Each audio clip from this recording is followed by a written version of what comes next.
Mapagpalang araw sa ating mga kababayan. It's Dr. Vito nyo po, ang inyong Mindoreñong manggagamot. At ngayon po ay magbibigay po tayo ng isang reaction video po sa isang video na kinuha po sa akin na hindi nagpaalam at walang legal na pamamaraan na nakipag-ugnayan po sa akin para gamitin po itong video na to at ipang-promote sa kanilang produkto. And by the way, hindi po kami nagpo-promote at never po kami magpo-promote ng isang herbal product o isang gamot. So, dito po ating i-play po ito. So, ito po ay isang video na pwede po bang hindi mag-antibiotic sa UTI? So, i-play po natin ha. Sir Vito, pwede po bang walang antibiotic kapag may UTI? Okay, remember ang antibiotic po ay isang first line na ating ginagamit kapag ikaw ay merong urinary tract infection. However, takot na dito ang karamihan dahil sa dala nitong mga side effects.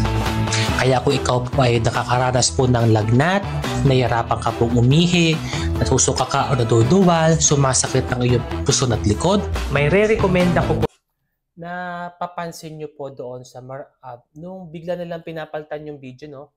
Meron kasing tinatawag ngayon na artificial intelligence na maaari po nilang kopyahin yung sariling boses at talagang kopyang-kopya po talaga.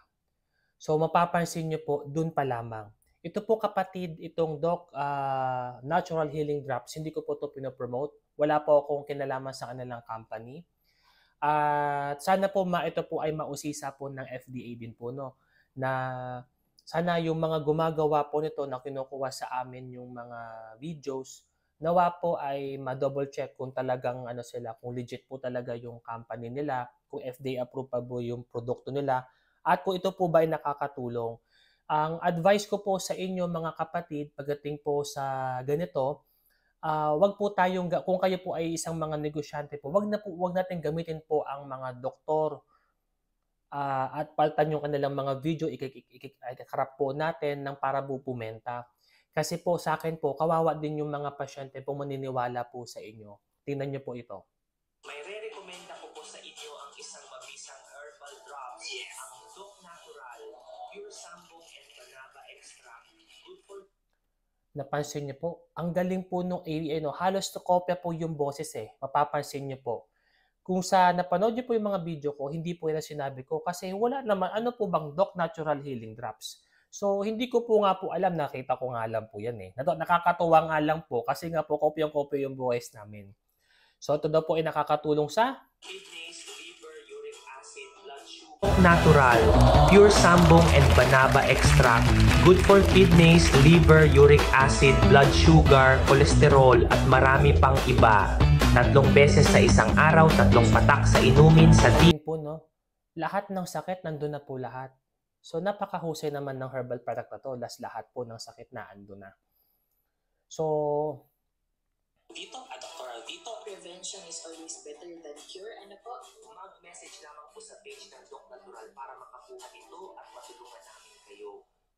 So, mag-message daw po kayo sa page nila, no? Pag kino-comment ko, kunyari ako mag-order, hindi naman na sinasagot. Pati din nyo alam kapag nag-order kayo kung legit ba talaga papadalhan kayo ng produkto. At legit po ba yung mga gumagawa po nito, kapatid? Kasi kung hindi po nyo kinakausap yung mga mag-endorse, yung mga artista or kaya doktor, ay hindi po sabi legit po yan. Kasi kami po magpapatuloy. Alam nyo po ba, bago po ilabas ang isang gamot o isang food supplement, kailangan po ito ng masusing pag-aaral. Taon po inaabot po niyan. Taon po siya inaabot. So it takes po andaya po mga pagdedebatihan dyan kung safe po ba sa gamitin sa tao, safe po ba ito sa hayop, ito po ba kailangan i-market. So kailangan po natin alamin po ito ha. So hindi po kahit nakita niyo po artista, nakita niyo po doktor ay bibilihin niyo na.